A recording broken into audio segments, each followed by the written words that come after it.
Ladies and gentlemen, welcome to the Bandai Namco podcast, where we bring you exclusive deep dives into the games you love with the people who make them possible. My name is Alex Stadnick, and I am your host today. And what are we doing today? We're talking about Code Vein 2, baby. That's right. I'm calling this the 101 experience. This is everything you need to know about Code Vein 2. And to talk about it, I brought one hell of a crew. Look at these beautiful faces. Hi. So to my left, the man who needs no introduction. You know him by many names. Right. Stage right. Yeah. The jacket, the duck farmer. What else do they know? Do they know you by? I don't think anybody else. Hi, my name is Dan. Dan Tack, ladies and gentlemen. Dan Tack, the senior consumer insights analyst for Bandai Namco Entertainment America. Dan? That's a lot of words. It is a lot of words. But I try to make our games even better than they already are. You do. You know, It's a beautiful thing. It's a lot of fun. Yeah. Yeah, absolutely. The last time, so for Code Vein fans, Code Vein 2 fans, you did our gameplay presentation for them in this very room. I sure did. Wow. It was the same room. Yeah, It feels so long ago. How fly times. Yeah. Wow. I thought you were going to make me, anyways. I just short-circuited there. So I'm excited to hear you've been working on this game for quite some time. I mean, yeah, it's just great to see a game, like all games, but even Code Vein 2 especially, like to see them from like, you know, the early days through the entire development process to see what comes out on the other side. Yes. And we're 100%. finally there. So Yeah. I'm excited. Yeah. Another man who's worked quite some time on this, well, Tanner has too, but I'm not introducing him yet. Josh Mayer in the building. Group titles producer at Bandai Namco Entertainment America. One of the nicest people in video games, I'll have you know. And making his podcast debut. Yeah, my camera debut. Hi, everybody. Josh here. I'm just super excited to be here and talking about Code Vein 2. Yeah. You've been on this project for quite some time too, right? It's been a long time. Yeah. A long time, Yeah. yes. So just like Dan, it's exciting to see it finally come out and be in people's hands. Like, I'm so stoked. Good. So stoked. Good. And last but not least, the character creator expert. Okay. The king of social. So true. Well, Very true. Tanner Levine. they won't take the crown. they can't reach it. They never gave me one. Somehow they keep letting me back on this podcast, even though the words come out before the brain turns on. Hi, everybody. That's why we keep you on here. So, yeah. You also have been on Code Vein for a bit. This has been your title for a while. That's true. Much like these two gentlemen here, I've watched Code Vein 2 from a young video game babe to go through middle school and graduate, and now I'm sending it off to video game college. Yep. Where it One will tier. be played by. I lost the metaphor. How's the graduation? Yeah. Yeah. Doesn't really. The mouth starts before the brain catches up. We're already rocking here. It's Code Vein 2 college days. Yeah. Yep. Good start, Jets. Well, I'm very happy to have all of you. That's what happens when you do me last. Yeah. I'm happy to have you guys on because you are some of my favorite people here, but also you know the most about the game. So I'm excited to dive in today. So we're going to be talking about the demo, which I'm very excited. There's a demo? There is a demo. Alex, tell me more about this demo. You ever? Does it include a character creator? It is the character creator. Shock. One can say. Wow. I know. And so let's just dive right into it then, and we can get into the rest of it. But so the demo is out today. Wow, very exciting. We need to finish recording so I can go play it. Yes, you do, because the demo is the full character creator for the game.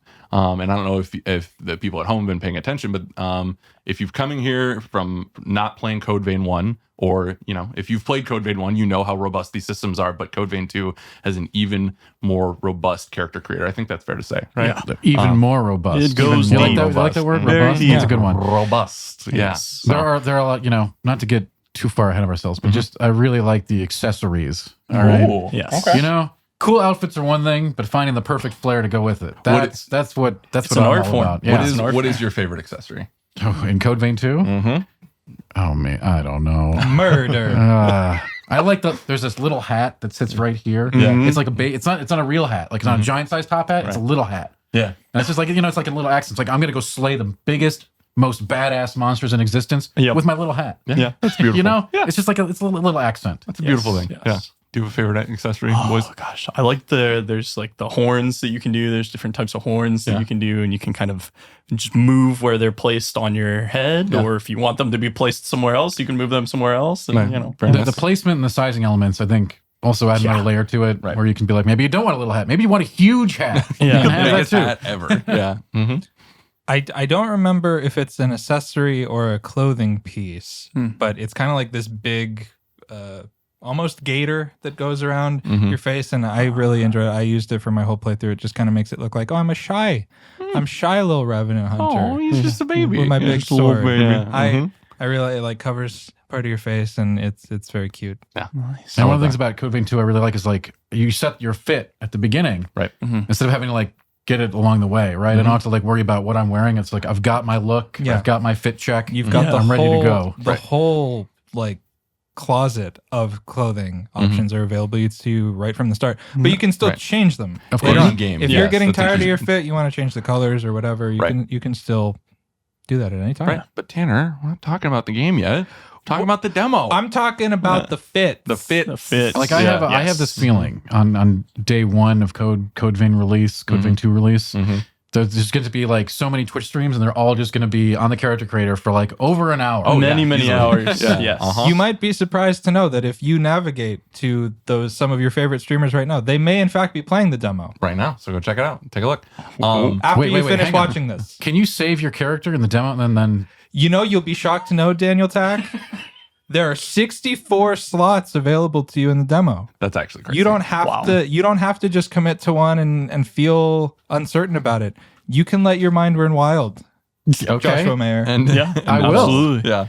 Spend all that time. Because I think what we're talking about too with the accessories expands to everything, right? It's not just accessory. It's like the height of your character, right? Like you know, everything, like the eyes, everything is extremely customizable to the point where we had the preview events some time ago, and people were like annoyed that they couldn't continue in the character creator Yeah. because Yep. it is like we had to give them a hard cut off. Right. Yeah, I I Like, think come we give on, them like let's 10 keep it minutes. 10 moving. minutes Yeah, is yeah. It's not enough. That's one strand of hair. It's certainly not enough. Yeah. Cause I don't know about y'all. I'm a self-placement type of player. So I like making like me first, but also like when I was playing around with the tools in this game in the demo, it was like, oh, I could also make the sickest little freak that you've ever seen. Yes. Like, you know? Yeah. And that's Yeah. a beautiful thing. You So can I have like- both, right? Right. Yeah. Yeah. With 64 slots, the choice is yours. Yeah. Yeah. 100%. So I like genuinely, I think the work that has gone into this is really cool, and it shows when you dive into the actual system. So, and like these gents alluded to, that carries over into the actual game. So you Yes. download the demo, PlayStation 5, PC, and Xbox Series S and X. You download it for free, you make your character, it's looking good, and then you're rocking and rolling for January 30th or for early access, which we can talk about later. But That's true. And Yeah. also in that demo, Alex Stadnick. I'm saying everyone's full name today for some reason. Thank you. That's Tanner good. No, Levy. it keeps people appraised of what's going on. Yeah. I like it. Yeah. It's drawing your attention. You'll also, once you create that character, have access to walk around a little bit inside the Magma Institute and access photo mode. So if you really, what we're really looking forward to once this demo drops today at clock, is seeing everyone's beautiful photos in game of their characters. We want to see it. We want to see all your characters. Yeah. Yeah, please share it. Yeah. Yeah. Yeah, find the good vistas and spots in the area that you can walk around on Yeah, Magmel and there's- take some really cool shots. Yeah. There's a lot of cool places you can get Because you can inside. change the lighting and like the weather and stuff too to really like customize this. I think we're definitely in the era of like great photo modes. Like and I in the think character this creator, is- you can yeah. change the time Yeah. of day, you can Right. change the location. You can change the time of day like by the minute in the character creator. Yeah, it's very It's impressive. very Yeah. egregious. Like I'm not. how- I'm not how- even a character creator kind of guy, but this one is one that I've spent a lot of time with. Yeah. Okay. Yeah. I like it. Dan Tack approved. So yeah, so be on the lookout for that. Like I said, available today. So go check it out. Go share your creation. But the game's out pretty soon here now. And I thought this would be a good opportunity to kind of get us together and talk about, you know, the things that we really enjoy about the game. And Josh, I know, let's start with you. I know you're really excited about like the characters in this game. Yeah, definitely. The characters in Code Vein 2, they bring a new life to the franchise. They go really in depth. They're very relatable. I mean, I feel like, you know, just from my time spent working on the game, I feel very attached to them. Yeah. Very, very attached emotionally. You know, I hate to see them going through it. I love to see them win. And I think players will feel the same. Well, and I should say too, you've beaten the game. Oh yeah. Beaten the game. Beaten the game. I'm like 3 hours in, so they're definitely more of the subject matter experts on this. But in my time I've played, I've met Noah. Nice. Noah's a good guy. I enjoy, I think the world that they've built is really interesting with some of these characters. Do you want to talk about, like, I don't know, do you have a favorite character? Yeah. I mean, you touched on Noah. He's like your just very classic big brother energy, very reliable, very kind of scrappy, love fighting alongside him during the times when I can. I'm also a big fan of Holly. Holly is just the kind of goofiest yet gentle soul that you can meet within the world of Code Vein 2. And learning more kind of about her and her backstory, just really, it can tug on the heartstrings and, really make you feel a certain way. Yeah. Because and I guess Tanner, who are these characters, right? We've named them as our companions, right? But, who actually are they in the world? The partners, I mean, they all kind of come from different walks of life a little bit. They all have different backstories that you get to experience as you play the game. You travel back in time to see them at these pivotal moments in their life. So they're all kind of different. Holly is kind of working as a doctor when you meet her.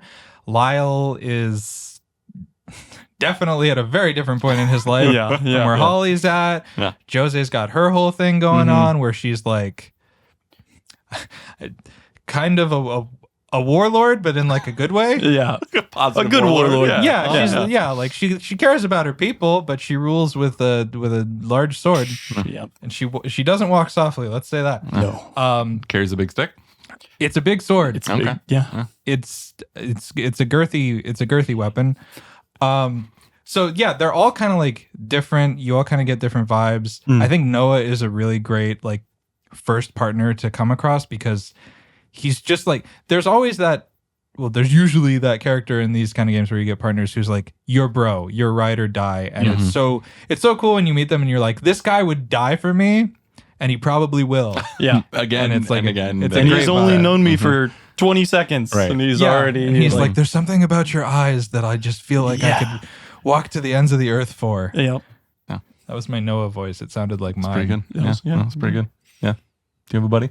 We do. Yeah. And we can't say much about him, but I will tell you, like when you're playing this game, just there's going to be a character that you'll meet named Xenon, okay? And this guy, He's a singular man. I am just... He's one of one. He's the Dan Tack of Code Vein 2. I don't usually get it. I don't usually get it. He kind of is. Yeah. I meant it when I said it. I don't usually get attached to characters in games, but this guy is just incredible. Yeah. I love this guy. Yeah. All of them bring a really unique charm to this world that I found really endearing in my time with it, for sure. I don't want us to go off of this topic without mentioning Lou, our sweet Lou. Sweet Lou. Who is just with you from day one for whatever reason. She is there. Yep. And you travel back in time basically by hugging her. And I think it's great every really single nice. time. Yeah. It just, And there's a lot of She's other your ride or characters that die. were like we That's haven't even true. mentioned. There's a pretty solid roster. Right. Yeah. And I'll bring their Fantastic unique cast. flair. Well, and part of it too, I guess something we haven't really talked about, Josh, is give us kind of the general story for what's going on, like the intro of this. Yeah. Definitely. So in the world of Code Vein 2, there was a catastrophe and it was essentially delayed. And now that sort of power that has delayed it is fading. It's sort of in for great heroes that were part of the reason why it was delayed in the first place. And you, as the player character, need to basically travel back in the past and figure out kind of the backstory of those characters, what's going on with them, what are they doing, ultimately to help yourself hopefully permanently end this catastrophe in your present. So you're kind of going back in time, you're with your partners and finding new partners to fight alongside with and exploring the world how it was in the past to essentially put together the puzzles of the present and hopefully just rid the whole world of this catastrophe once and for all. Yo, that was so good. Wasn't it? Yeah. I know he knows more than I he's was letting just on to, and he absolutely hypnotized by that, incredible. you know? It's your first podcast? Huh? Yeah. killing it, killing the game. No shocks. No Yeah. shocks. So Thanks. no, that's a perfect summation. And Awesome. I think the thing I'll add to that is you do not have to have played the first game to understand what's going on in the second game. Absolutely no. Yeah, definitely separate world or separate story within the world here. So Yeah, that's the really games, exciting. they share a lot of similar themes and kind of systems, but they are their own kind of narrative experiences. So Awesome. Cool. Well, I also want to ask you guys, like, Josh hit on the characters. What other parts of Code Vein 2 really sing to you, John, or you're Josh? Dan, you can take this one. Can I just be can be John, Josh. Harry, whatever? Just throw the names on the table. Harry, Dick, and Jane, I guess. Yeah. Sure. Yeah. The whole crew. Yeah, exactly. Yeah. I think one thing that stands out to me in this one, and obviously we can't tell you everything about it today, but for me, when you have games like this in this sort of like challenging genre space, what really stands out to me is just intensity, right? I want boss battles where I'm going to be immersed in what's going on. I want to be, I want to go through that entire cycle. What I could, the challenge to triumph cycle, right? And boy, am I eating good with this game. All right, let me tell you, man. Just there's plenty, there's like oodles of mini bosses, but some of the big tentpole bosses in this game are just really imposing and beautiful. I mean, that sounds, I'm sitting here talking about video games, but yeah, But I do really, mean it. yeah, It's like, it's fascinating to they suck you into their experience. Like, you take all the magic out of it. It's just like you and a boss fighting, right? But when you add the music and the environments and the creature creature the design. boss designs in this game, fantastic. fantastic. For real. Fantastic. Yeah. Absolutely great. And like, there's a few of them that just really, really stand out as just like, wow. Like, I forget that I'm fighting for a minute. I'm just like, okay, I'm dead because I was just so sucked into this experience, man. It's funny you mentioned that because I remember a while back you pulled me in and said, "Hey, you want to play something?" You didn't tell me what it was, and I was like, "Oh, okay, let's check it out." Yeah, as one does. And it turned out to be Code Vein 2, but it was a boss fight that I could tell there was a sauce there, even from that point. I won't say how long ago, but like it was like, oh, this already feels good and like exciting, and now we're this close to launch, and like I'm really excited for players to feel that as well. Yeah. So And I know what boss that was, and I know when it was. It was a few gray hairs ago, that's for sure. So yeah, I'm getting old, aren't we all? So yeah, I mean, then looks at me. Aren't we all getting Aren't old? we all? Look Now at- we'll go to this look at decrepit me. guy. Did you hear all the bones just crack when Yeah. he lifted up there? Yeah, I was actually putting them back in the right spots. I fell apart. Yeah. Yes? You're younger than me, aren't you? No. No? Oh, okay. No. Absolutely not. Yeah.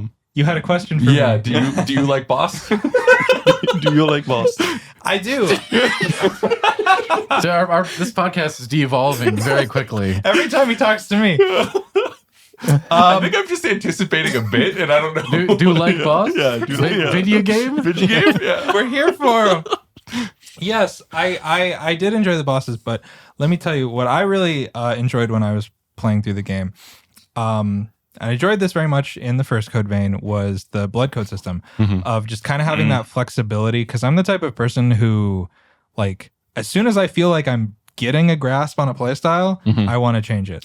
That's just all the time. Like, I want to play a different character every run of something, or and so the blood code system just always kind of gave you that capacity. At any point, you're like, you know what, I want to do strength right now, or I want to do a caster build or whatever, and that's totally still there in Code Vein and has been expanded on. The number of blood codes, they were all very impactfully different in Code Vein 1, but the volume of them in Code Vein 2, these smaller tweaks, there are still big paradigm changing blood codes, but you can change that all the time, and I think that's really, really great. I think that it also affects bosses, because if you're having an issue with a boss that your approach just isn't working, you can kind of switch it up. Yeah. Like, that's something that I really, really enjoyed, just the experimentation Right. When I was playing through. Because they pair with the jails, which are the way that, or you can pair them with different jails to really max out your play style, whether you like a dex build, right? If you like a strength build. Yeah, like the that kind of stuff, different jails really lend themselves to like one build over another. Like, we've shown off the bat jail, which definitely lends itself to a more ranged caster type thing, because it sort of doesn't do as much damage, but will repeatedly fly around and repeatedly give you Ichor over time. So you're kind of building and spending. And there are some that are just like big chunk type jails. And so it does kind of inform it. Like which blood code you're using can definitely inform which jail you want to use. Yeah. And pairing with weapons too. Yeah. Like the blood codes, pairing it with a weapon, okay, I'm going to use this blood code with maybe the rune blades. And then now I'm able to, dodge faster and just be faster overall. And it might be good for, a certain type of boss where you have to take a more like hit and run approach versus like, okay, I'm going to use this blood code with a giant 2-hand sword and really just go for the big damage. Right. Yeah. Well, and that's something I was even impressed with in the first 3 hours that I played was the variants of weapons too. Like I think I picked up 5 or 6 in my time playing through through Magmel Island, which was awesome because it really encouraged me to like get a feel for what felt good and like pair all of those things together with even the partners, which we didn't talk about this. So like with the partners, you can choose to either have them be by your side, like aggroing the targets, right? But you can also absorb them for different like buffs and boosts. I'm curious. The buffs and boosts are very significant, especially if you're a player who doesn't want to use a partner. Yeah.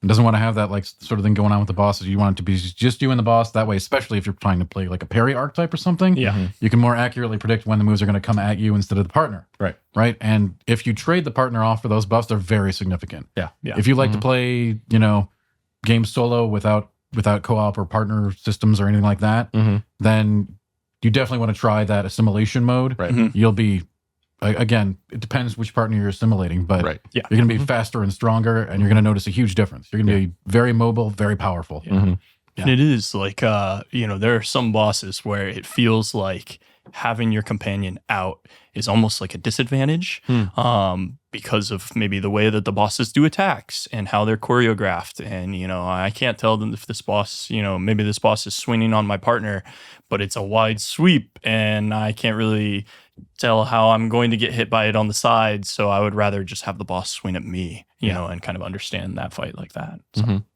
Yeah, I've been impressed with the balance of it so far, for sure. So nice. I think there were a few times I felt like I wanted to do that and just go mono a monster about it. Yeah. But like most of the time having your partner out is a viable or better than viable option as well. And I think in most cases it does come down to just your personal choice of what you want to do in that moment. Yeah. Like I don't think I hope people out there nobody's going to be like, well, the absolutely optimal way to play this boss is to do it solo. Like, it shouldn't be like that. Don't do that. Yeah.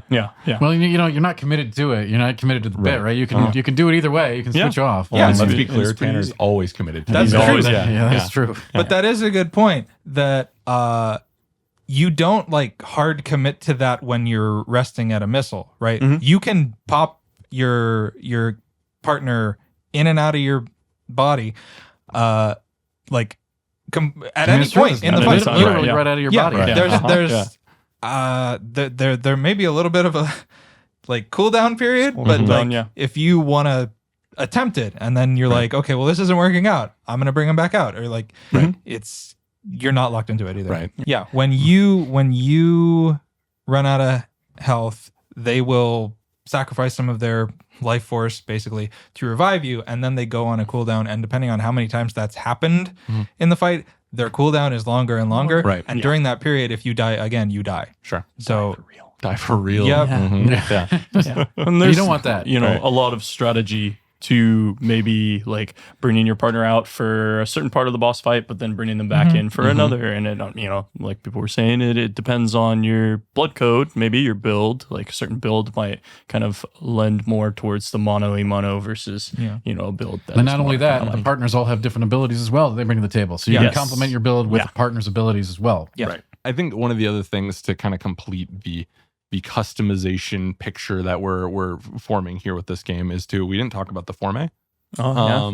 There is offensive and defensive forme. Oh, are there? Yeah. Oh, yeah. Interesting. Yeah, you heard about these forme? I've actually heard a lot about them. Yeah. Through the grapevine. I've heard there's one you can ride. Oh. But we're not talking about that. So a lot of times in in games of this nature, Mhm. you'll find yourself, either having to master a parry or a block or a dodge or what have you. Mhm. Well, here in Code Vein 2, it's up to you. You can pick any of the above standard defensive measures. In fact, you can, if you like blocking, we got it. If you like parrying, we got that. And of course, if you like fast dodging or quick stepping, we have that as well. Okay. Nice. And that goes in your defensive forme slot. So I really encourage you to experiment with all the different play styles available and find one that syncs up with your play style and your weapon style. And again, these are all like basically like you're just slotting in these things together and seeing what comes out the other side. Yeah. And eventually you're going to find, if you experiment enough, you'll find something you really like. Yeah, for sure. Absolutely. And you're never just pot committed to something either. Right. Like switching to a parry or switching to a block or switching to a dodge, like you're always able to do those things. This is one thing that I really liked about Code Vein 1, actually, and what carries over to Code Vein 2 is that you're never committing to a build, in essence. You're just your level, and then you can swap out different elements to become...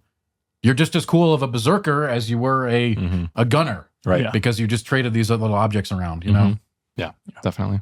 Yeah, and then outside of the defensive formes, like the offensive formes that you can, you'll attach them to your weapons that you'll use, and you can kind of mix and match them depending on, what weapon you are using. There will be specific forme that you can use, or more general ones like the sort of like, placing debuff on the boss or buffing yourself up. Yeah. Using maybe a sort of like elemental damage against the enemies that you're facing, or if you want just a really cool like empowered uppercuts or a giant like dash with a bunch of slashes, like you can really kind of customize your play style. So, And in addition to the special abilities like that, there's also another class of weapon forme on top of that. Things like bows and giant axes, sort of like special class weapons that The bequeathed forme. the bequeathed forme. Yes, the And, real I- heavy hitters. I will say, you're going to find the bow very early. Yep. Definitely get used to using it because it's extremely powerful. Yeah. Extremely good. Like you're going to be in a lot of situations where it's like, how am I even supposed to get through this area? Right. Just get up there, take a few bow shots. It does a lot of damage. Yes. And it can hit from very far away. And you can break up spawns. You can plink bosses. Yeah. It's just a very versatile weapon that you should experiment with. Yes, Yeah, definitely. We showed that off in the gameplay presentation that Dantac hosted. Oh, was I on this? Yeah, you remember that? Yeah. I very much agree with you that the bow is a very valuable utility tool, but the katana is where it's at. I'm just gonna Ooh, say okay. there's a bequeathed form of katana that kind of just melts stuff, Okay. and Yeah. it's very much like, okay, yeah, the bow is a tool, the katana is a nuke.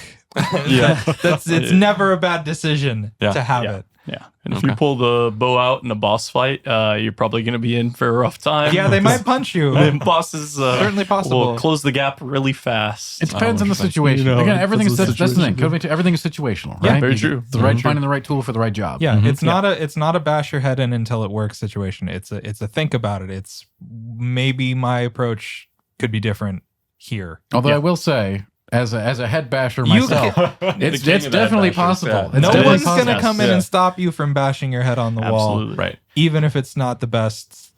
I feel like we don't talk enough about how bashing your head into a wall is not a great thing to do. Yeah. If, Oh, I if I like saw it. that here, In no, I general. would. The, I would the try to wall is stop going you. down. The wall is going the down. wall will fall Yep. before I do. You see, With the that big is sword my- or a big that's hammer. the Dan Yep. boss philosophy. Okay. Yeah. You like the big bonk in these kind of games. I Big bonk. typically do. Although in Code Vein 2, I did use a big bonk, of Did course. you? Yeah. He was like, yeah. Oh, Turns out jump heavy is never a bad option. Listen, Never bad. I like to stagger the enemy. I like to believe that I'm on par with these giant epic figures from a fake history. Yes. All right. Yeah. And so I'm like, when I'm using my two-handed mace weapon, all right, I'm figuring we're going toe to toe. Like I'm just gonna smash that thing as hard as I can. Yeah. I'm not aware that I'm just this tiny little speck in the universe compared to this thing that I'm fighting. Yeah. It's fine. I got Yo, a big mace. You should be a motivational speaker. I feel ready to bash my head through a wall. Me Yeah, too. yeah. Be the mace you wish to The bash wall in the will world. break before you do. Yeah. Always. That's a really good one. We should get matching And tattoos. that's one of the most satisfying things that you can do in combat in this game is stagger an enemy, especially a boss, and go in for that one of those like critical hits with your jail that you have equipped, you know, and it just feels It so has that awesome. moment where it's like you stagger them to the point where, and then it's like, oh, I can do my thing. And Yeah, you gotta let's run go. up like right Yeah, in time. yeah. It's very satisfying. You've got that on timing, but in this game you actually get a little bit. The window's a little larger, so Yeah. you can actually wail on him a little Yeah. bit, and then Yeah. just go in for the that big- one That's a tap pro at the tip end. of knowing exactly how many hits you can do before you do the critical. Right at the time. And sometimes you're wrong. But you learn. way. But you Sometimes- learn from that. Sometimes I'm wrong. Yeah. Yeah. Did anyone else have any favorite weapons that they kind of that they can talk about? That we can talk about. I mean, I spent a lot of time going back and forth between just old reliable two-handed sword and a bayonet. Yeah. I was surprised how good the bayonet felt. The bayonet, it turns out, like kind of like with the bow, if you can, someone's over there and you want to kill them, you can do that. It's real nice. Yes. Wow. Take care of That's just Incredible. a quote of all human history. Kill those guys over there. It's much easier. range. But the shooting of the bayonets is pretty impactful in this game. At least in my recollection, it's a good viable option compared to Code Vein 1, where the damage maybe didn't follow through on bosses as much. Here it's definitely a very meaningful, plus you still have those the melee capabilities of the bayonet. So I really enjoyed that, but also sometimes just feeling like a medium bonk, not so far as the hammer bonk, but a great sword bonk is a good middle ground. It was Yeah. good, yeah. For sure. To touch on the bayonet, like you can get some really cool, unique forme just for the bayonet. Yes. That you know, empower your shots, make you very elusive. If people do close the gap and get up close to you, like the bayonet was Yes, fun. the sort of like fire and fade Mhm. forme options where you're just like, you're getting a little close, I'm gonna leap backwards and shoot you, Yeah. and then keep shooting you. It's a great time. Super cool. Yeah. Well, and even more customizable options within some of the merchants that you meet, right? Like, yeah, you can upgrade these things if you're really singing, if they sing to you, and you can play with like it's some of the elemental abilities with it too, right? Or am I misremembering? Yeah, no, there are elemental kind of formes and stuff and different buffs and whatnot. So yeah, you can really mix and match. Some enemies might have certain weaknesses, some enemies might not. So yeah. And what's actually super sick is that within a weapon type, they're not just all the same. Right. Like some bayonets have more shots available than others. Yeah. Some halberds have completely different move sets. They're not all going to swing exactly the same.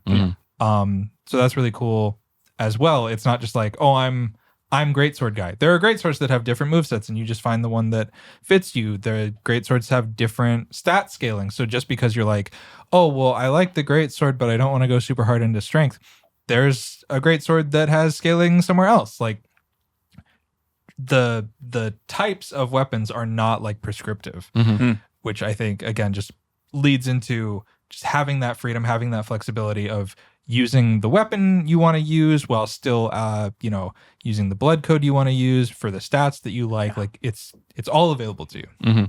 Yeah. Nice. Awesome. Yeah.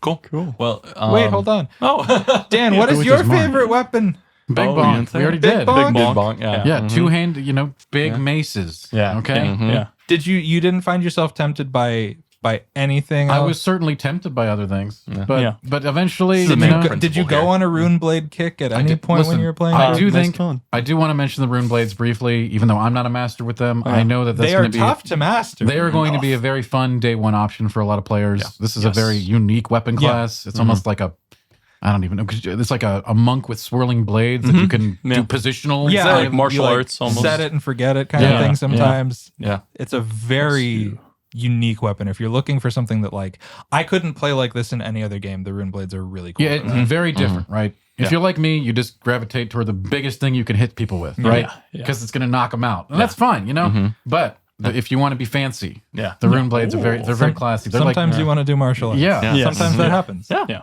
I They're do be called like the that rune blades, and sometimes, they're classy. Yeah. All right. They are. The man in the jacket calls them classy. You know, it's They a classy float. individual. Yeah. Speaks for yourself. Yeah. The rune 100%. blades, and the twin swords. I think for me, I'm a big I like to dodge fast and often. I need to dodge fast and often.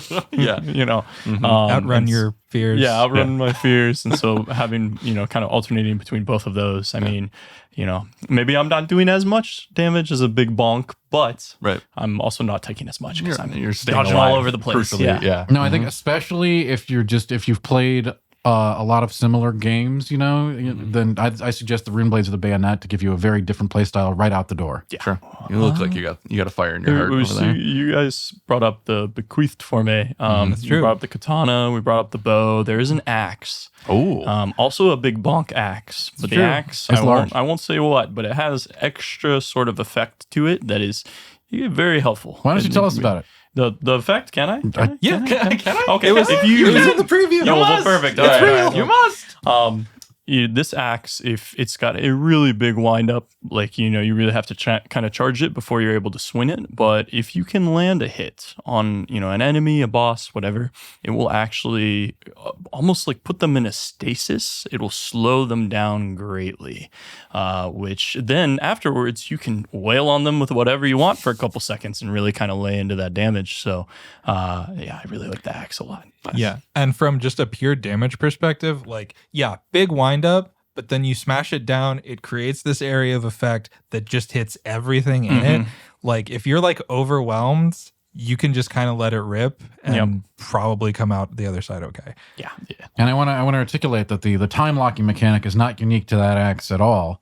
In fact, there's other ways to achieve it in the game, and I highly recommend exploring that path as well. Yes. I didn't know if we were going to talk about it today, but yeah, basically it does slow down all the enemy's elements. And it works on bosses. And it works on bosses, so bosses. it's sort of a debuff that you can stack, and it is very powerful. Yes. If you find yourself, being stuck on a boss for a while, I suggest trying the time locking because it'll just give you so many opportunities if you can land it. Yeah. Now landing it may not be easy, but No, it is not. once they're locked up, you have a window. You can make your own windows of opportunity essentially with those abilities. And while we're on the topic, coming back to Lou, as I always will in my heart, she has that axe too. And if you see her letting it rip, you can just do it too. Okay. And just have two big damage pools that are all ticking separately and will stack that debuff really fast. So that's a great option too. So right, as we mentioned earlier, each partner has their own abilities. Lou is one that you'll have through most of the adventure, I think almost at all times. And Lou is available to help you with that kind of a support ability, which I highly recommend. Yeah. It's awesome when you just see her, you see her across the battlefield and she's like, big axe time. And you're like, yeah, buddy. And you do it too. Cool. A lot of fun. Love it. Big Axe time is my favorite time. Big ass. You can't beat it, and that's all the time, every time. Yes. Now is the time. You guys kind of already danced around it a bit, but I want to give you, the beautiful audience, tips to start your journey in Code Vein 2. Like I said, these gents have beaten it. I've played it. We want to set you out on the right foot here. So here are a couple tips to start Code Vein 2. Josh, I'm going to start with you. Mine is it's so simple, but it's very relevant. As you're exploring through the world of Code Vein 2, maybe dungeons or even out in the open world, check your corners. Check your corners. Because the game, there's a lot of monstrosities and evildoers and ne'er-do-wells? Ne'er-do-wells. Yeah. Horrors. We don't want to say. Horrors. No. They like to hide sometimes. They might be hiding in a corner that you would least expect, and there might be an enemy in front of you, and you're walking in ready to face them, and there's a guy waiting around the corner behind you, just waiting for your attention to be elsewhere. So definitely check those corners. Cool. Well, and I think we've kind of illustrated a bit, but I think it's fair to say this is a challenging third-person action game. Yes. So you can't just waltz through every single enemy. You should watch your corners, like Josh said. Yeah. So, yeah. But the wall will break. But the wall will break if you put your head. The wall will always break first. The wall break. Put Always. your head hard enough into it, it shall break. So, Tanner. All right, here's my tip. Jose's blood code can make you kill yourself accidentally. Oh. Be mindful of that. Yeah. Yeah, but that is to say, the blood codes, the weapons, a lot of these things have a lot of passive stuff that they're doing, a lot of different abilities that are active in certain situations, and it's actually pretty dense if you want to dig into it. But if something weird is happening to you, like every time you hit an enemy, you get hit really hard for no reason, and you're like, why is this happening? Read through your blood code, read through all the abilities that you have active on yourself right now, because you might be doing it to yourself. That's a big tip. Because that goes with the burden system, right? Like if you're... It factors into the burden system, which is we won't get into today because it's complex, just like my own burdens. There we go. But yeah, it's something to be mindful of. I knew we were going to make it throughout the podcast. I was so excited. I couldn't wait for him to drop one. Yeah. Very nice. Well, thank you for that. Yeah. All right, mine's going to be super simple, but it's something I see a lot of, especially among players. If this is going to be your first one of these kind of games, upgrade your weapons, upgrade your jails. This should be your number one priority. That's true. It's the quickest way to develop your character more than anything else. If you're just like sitting there pumping levels and wondering why the boss isn't going down and you're not doing any better on the fight, upgrade your weapons. You can upgrade them. Those are upgraded independently of the jails. So upgrading both of those will have major sort of almost even exponential power levels for you. Yeah. So make sure that if you're struggling in a boss fight, make sure your weapon is upgraded to the top. Yeah. Something that I wanted to add on to that too, that I'm very guilty of, is remember to use your jails. Because using your jails is how you're going to replenish your iCore. It's the resource that you'll use towards your like Forme abilities, your kind of heavier hitting abilities. If you try to use Forme abilities and you have no iCore, your character's like your character's gonna kind of just be confused. So definitely use those jails often. Try to kind of fit them into almost like a rotation, if you will, depending on your play style. So for sure. Now I'll throw one more in real quick. Do it. Consumables. They are called consumables because you're supposed to consume them. If you don't get any extra points for finishing the game with a full inventory of stuff you never use. I know, I do it too. Yeah. But there's lots of good ones. They're pretty useful. Yeah. So just next time, again, just use them. You can always get more. There's crafting in the game. You can go make more junk. It's fine. It's fine. Yeah. Cool. I think the only thing I can add to kind of jump off of Tack's point too is you upgrade a lot of those things through haze is the currency in this game. The weapons will be upgraded through different currency than the haze. The haze is what you're going to use to level up your main character. Cool. And the jails and the weapons actually have different resources, so you're not like shortchanging yourself by upgrading one and not another or whatever. There you go. Yeah. Cool. All right. Well, that's Code Vein 2. Alex, I have a question for you. Yeah. Is there any sort of way I can like get a taste of this game, like maybe today? Today? Is that a possibility? Tanner, let me tell you, we have a beautiful little demo out. If you're just joining the show, yes, we do. If you didn't listen to the beginning, People skip around. People do skip around. Yeah. You can play the start of this today. Like we said, the character creator is there for you. Mix and match, 64 slots, like Tanner said. 64. 64. That's more than 63. Not 1, not 2, not 5, not 6. I only need 2. That's a sports reference, yeah. And the best part is you can create the character how you want it, but also it transfers to the main game. So you're not spending a ton of time for nothing. Like this is something that you can take into your whole experience. And like Tanner said, in the game, you can make your changes at any points, and it's a really, what did I say earlier? Robust. Is that the word of the day? I think that's what you said. That's the word of the day. Yeah, I do want to say it's not just a robust character creator. It's robusty. I don't know how to follow that. Yeah, I'm gonna go make 6-7 characters right now. And I don't know what to do with that. Well, there's nothing. We're toast. That's we're cooked. But seriously, go try the demo. Screen. What do you mean we can't do another one of these? My first and my last. That hurt physically doing that. So go check out the demo today. For, like I said, for PlayStation 5, PC, and then Xbox Series X and S. Yes. And then Tanner, what if it's too good and you can't wait till January 30th? What can you do? You can follow us on social media. There's another option. That's good too. If you can't wait for launch day Yeah. on old January 30th, you can get early access to the game That's why There he's we the best go. in the biz. There we go. There it and is. get started early. 72 hours. But if you still can't wait, you can follow us on social There we media. go. You can Yeah. follow Code Vein on X and on Instagram, and you can also follow Bandai Namco Entertainment America on every social platform that is important to human history. Beautiful. I also want to call out. We have some streams coming up that are very exciting. You're that not you should Keep wrong. an eye out Yes. And I'll be on them, and I'm sorry. for. We may have two Oh. very talented gentlemen. They're pulling me back in again. I'll be behind the scenes. There we go. Yeah. That's right. We're all going to be here, Yeah, actually. Josh is pressing buttons. Yeah. I'll be pressing buttons. These are the two hosts. So be on the lookout for that too. We have a lot of really awesome Code Vein 2 stuff coming your way. So, gentlemen, thank you for your time. Everyone, thanks for watching, for listening. If you enjoyed this episode, let us know. If there's stuff we could do better, I'm sure you'll let us know about that too. So, Comment, and subscribe. Yep. smash that. Yeah, Smash the the like bell. button. Smash your head into Big the bonk. big Hit the bonk. bell. Hit Hit the the bell. bell. Share with your family. I'm sorry. We were told not to yell, and we did anyways. Thanks, everyone. Oh, wait. There you We go. got to get out of here now because Dan has an energy drink in the freezer. He needs to go take care It's of true. it. It's Explode. Bye, Get home everyone. safe. Yeah. Bye, Hug your guys. loved ones.